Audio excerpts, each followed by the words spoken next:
السلام علیکم ناظرین، میں ہوں حکیم محمد سہیل اپنے یوٹیوب چینل صبری مسکاجات کے ساتھ۔ ناظرین، آج کی میری سب سے پہلی ویڈیو ہے۔ انشاءاللہ میں جو مسکاجات آپ کو بتایا کروں گا جن انداز کے ساتھ تھوڑی سی تفصیل ہوگی، آپ اگر اس کے مطابق اس کو استعمال کریں گے تو انشاءاللہ آپ کو یقین آئے گا کہ جو یونانی طب ہے وہ جس طرح دنیا میں سب سے پہلے آئی، اسی طرح اس کے نسخہ جات آج بھی بہت زیادہ اچھے طریقے سے عوام الناس کے لیے اثر انداز ہوتے ہیں ان پہ، اگر ان کو کوئی ٹھیک طریقے سے استعمال کرے۔ تو آج ایک خاص مرض جو کہ بہت زیادہ کثرت سے پایا جانے لگا ہے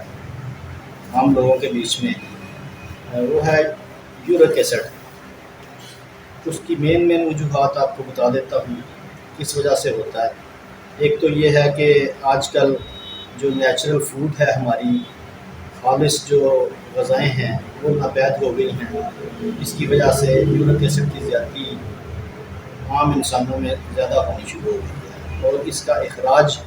جو نہیں ہوتا اس کی وجہ ضرورت سے زیادہ آرام طلبی ہے۔ جو کھانا کھا کے ایکسرسائز نہیں کرتے، بیٹھے رہتے ہیں، اس وجہ سے لوگوں کے اندر یورک ایسڈ کی زیادتی ہونا شروع ہو جاتی ہے اور اس کا اخراج نہیں ہوتا۔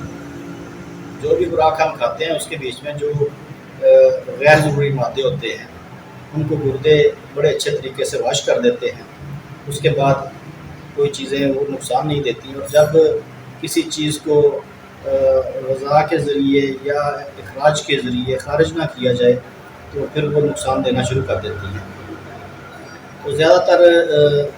کھادیں اور کیمیکلز کے استعمال سے تمام اگنے والی اور بننے والی اشیاء وہ انسانی جسم کے اندر یورک ایسڈ کی زیادتی کا سبب بنتی ہیں۔ تو سب سے پہلے تو یہ ہے کہ ہمیں اپنا لائف سٹائل جو ہے اس کو اچھے طریقے سے تبدیل کرنا ہے۔ بندہ رات کو جلدی سوئے، صبح جلدی اٹھے، غذا سادی کھائے اور سلاد زیادہ استعمال کرے، جس کو ہم فریش سلاد کہتے ہیں، جس کے بیچ میں گاجر، مولی، وقت کے ساتھ ساتھ جو سبزی والوں کے پاس چیزیں آتی ہیں اس طرح کا سلاد بندہ استعمال کرتا رہے تو اکثر ان چیزوں سے بچا رہتا ہے۔ ہم لوگوں نے اپنی زندگی میں سے، اپنی لائف سٹائل میں سے ان چیزوں کو ختم کر دیا ہے۔ جو لوگ پہلے کھیتوں میں کام کیا کرتے تھے وہ اکثر گاجر اور مولی وہیں سے اکھیڑا اور وہاں سے کھانا شروع کر دیتے تھے، تو ان تکلیفوں سے بچے رہتے تھے۔ ساتھ میں وہ زیادہ ایکسرسائز کرتے تھے، کھیتوں میں کام کاج کرتے تھے، تو وہ ان کے اندر اس طرح کے فضلات جمع نہیں ہوا کرتے تھے۔ تو اس کی جو وجوہات ہیں مین تو یہ تھیں۔ اب ہوتا کیا ہے کہ یہ جب زیادہ جمع ہونا شروع ہو جاتا ہے تو جو چھوٹے جوڑ ہیں ہاتھوں کے اور پاؤں کی انگلیاں، انگوٹھے کے جوڑ، ہاتھوں کی انگلیاں، ان کے جوڑ جب یہ بڑھنا شروع ہو جاتا ہے، اس کا اخراج کم ہوتا ہے، تو ہاتھ جو ہیں جب بندہ سوتا ہے رات کو تو صبح اٹھتا ہے تو اس کے ہاتھ وزنی فیل ہوتے ہیں۔ عام طور پہ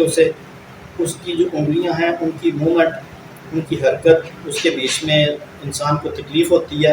اور بڑی جلدی سے وہ نہیں چلتی، زیادہ موومنٹ نہیں ہوتی، کچھ ٹائم لگتا ہے، ہاتھوں کو ملتے ہیں، انگلیوں کو سیدھا کرتے ہیں، بار بار بند کرتے ہیں،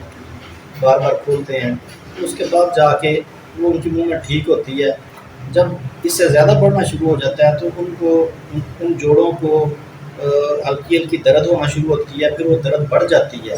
اس کے ساتھ ساتھ ان کے بیچ میں ورم ہونا شروع ہو جاتا ہے اور ان کی حدت بڑھ جاتی ہے۔ وہاں پہ ہاتھ لگانے سے ہیٹ فیل ہوتی ہے جو اعتدال سے زیادہ ہوتی ہے۔ اسی طرح کسی وقت کسی پاؤں کے جوڑ کے بیچ میں، کسی ایڑی کے بیچ میں درد بندے کو ہو جاتا ہے، انگوٹھے کے بڑے جوڑ میں درد ہوتا ہے، وہ کہ ختم ہو گیا۔ ابتدائی علامات یہ ہوتی ہیں کہ کبھی ہوا اور ختم ہو گیا، تو جب زیادہ بڑھ جاتا ہے تو پھر بار بار یہ علامات ظاہر ہوتی ہیں، اور کسی وقت بندے کو یہ فیل ہوتا ہے، صبح اٹھا ہے، ہاں جی پاؤں میں بہت زیادہ درد ہو رہا ہے، کیا وجہ ہوئی ہے کچھ سمجھ میں نہیں آ رہی جی، میں نے تو عام طور پہ چلتا ہوں کچھ بھی نہیں، رات کو کیا کیا جی، رات کو ٹکے کباب کھائے ہیں، 7 کولڈ ڈرنکس استعمال کی ہیں، تو پتہ چلا جی میں نے تو بڑی طاقتور غذا کھائی تھی،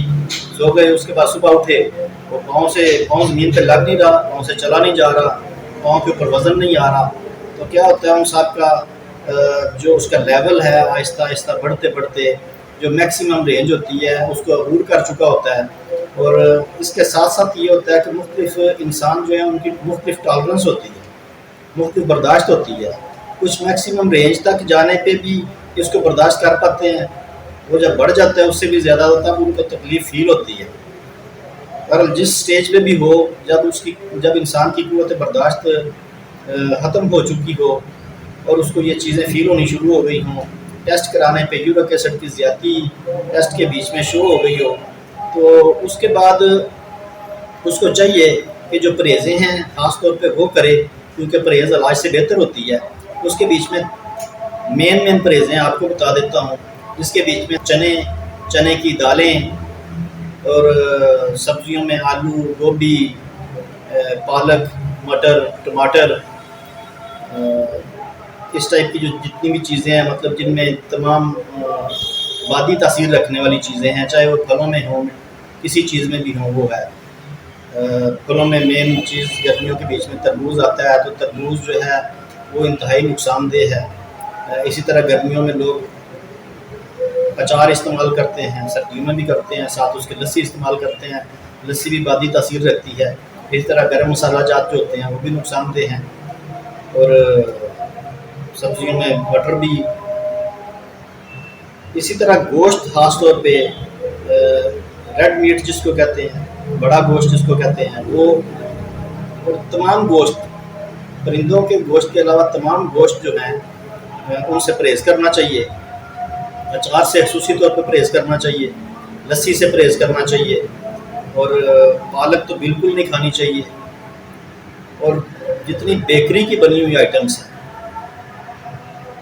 اس کے ساتھ ساتھ چکنائیاں، کوکنگ آئل، گھی، چکنائی والی ساری چیزیں، مٹھائیاں اور کولڈ ڈرنکس، تمام قسم کی بوتلیں، ان چیزوں سے پرہیز کیا جائے۔ خاص طور پہ ان لوگوں کے لیے جن لوگوں کے جوڑوں کے بیچ میں یورک ایسڈ کی کرسٹل جب بننے شروع ہو جاتے ہیں اور کافی سارے بن چکے ہوتے ہیں، تو ان کے لیے تو یہ پرہیزیں انتہائی ضروری ہیں۔ ان کے لیے اپنے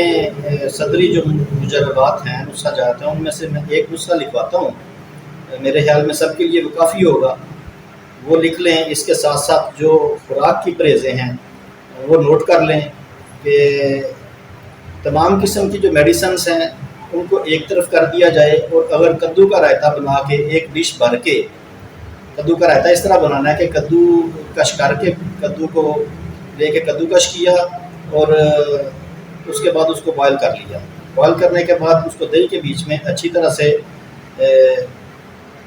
جس طرح مکس کرتے ہیں، پھینٹتے ہیں، اس طرح کر کے ہلکا سا جو ہے نا، بالکل ہلکا سا نمک تو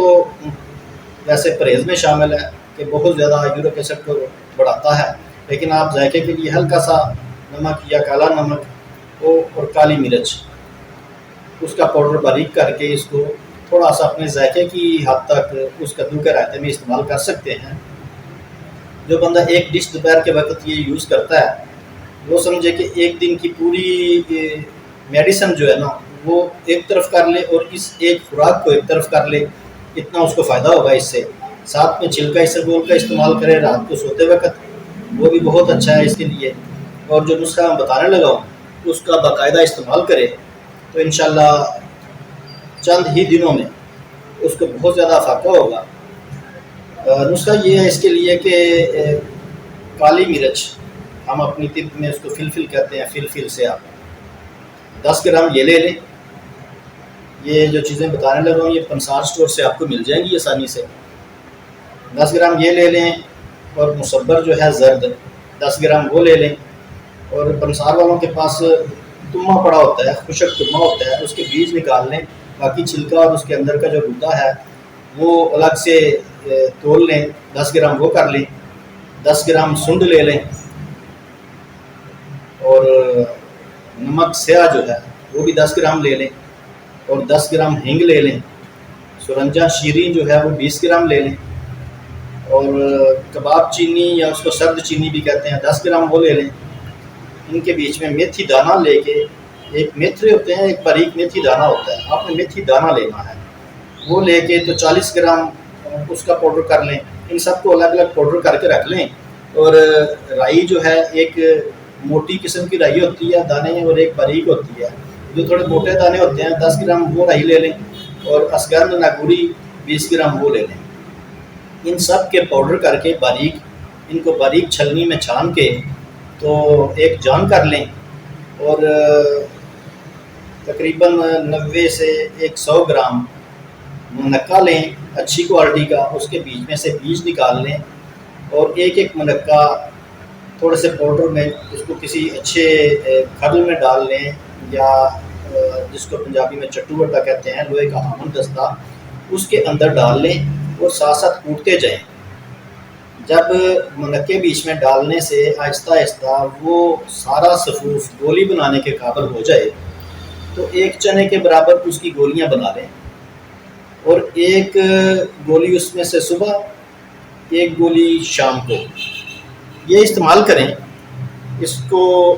پانی کے ساتھ بھی استعمال کر سکتے ہیں، اور ارک، اجوائن یا سونف کا، جس کو بادیان کہتے ہیں ہم لوگ، اس کا ارک کے ساتھ اگر آپ نے یوز کرنا ہے اس کو، تو اس کا طریقہ یہ ہے کہ 2 سے 3 ٹیبل سپون ارک لے کے تو 1 کپ پانی کے بیچ میں ڈالیں، تو وہ پورا پانی استعمال کر لیں ٹیبلٹ کے ساتھ.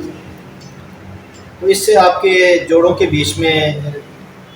جو جوڑ درد کرتے ہیں اس تیزابی مادے کی وجہ سے، اس یورک ایسڈ کی وجہ سے، جس کو چھوٹے جوڑوں کو جو درد ہوتا ہے نیکروسس کو ہم کہتے ہیں، اس کو بھی فائدہ دے گا، گٹھیا کو فائدہ دے گا. بڑے جوڑوں کا جو درد ہے وجہ المفصل ہم اس کو کہتے ہیں، اس کو بھی فائدہ دے گا، اور ساتھ میں آپ کی آنتیں جو ہیں ان کی صفائی کرے گا، اور آپ کا جو اسٹامک ہے اس کو ٹھیک کرے گا. کانسٹیپیشن کی تکلیف جو ہے اس کو بھی ٹھیک کر دے گا ساتھ میں. تو یہ آپ بنائیں، استعمال کریں، اور مجھ خاکسار کو اپنی دعاؤں میں یاد رکھیں. انشاءاللہ آپ اس کو جوں جوں آزمائیں گے تو آپ بے شمار اپنے جو دوست ہیں اور رشتہ دار ہیں ان کو بتائیں گے کہ یہ ایک نسخہ جو ہے وہ کام کر ملا ہے. السلام. انشاءاللہ نیکسٹ حاضر ہوں گا میں کسی اور مرض کے لیے جو بہت زیادہ پایا جانے والا ہو، اور اس کو عام طبیب اور ڈاکٹر حضرات لائٹ لیتے ہوں، یا اس کے لیے اچھا نسخہ کسی نے سینڈ نہ کیا ہو اس میڈیا پہ. تو آپ کو انشاءاللہ اچھے نسخہ جات جو وہ ملیں گے، اور مختصر بھی ہوں گے، کچھ تھوڑے سے لمبے ہو سکتے ہیں. اس کے لیے یہ ہے کہ وہ جو میرے دوست طبیب حضرات ہیں دیکھنے والے اس ویڈیو کو، وہ سمجھیں کہ ان کے لیے وہ عطیہ ہے، تو وہ لوگ اس کو بنائیں اور اپنے مطلب کا معمول بنا لیں، اس کو استعمال کروائیں، اور اس سے لوگوں کو شفا ملے. یہ ایک صدقہ جاریہ بھی ہے. تو جن لوگوں کو نسخہ استعمال کرنے کے بعد پتہ چلے کہ واقعی اس نسخے نے ہمیں کافی فائدہ دیا ہے، تو ان لوگوں سے ریکویسٹ ہے کہ میرا چینل جو ہے اس کو سبسکرائب بھی کریں اور لائک بھی کریں.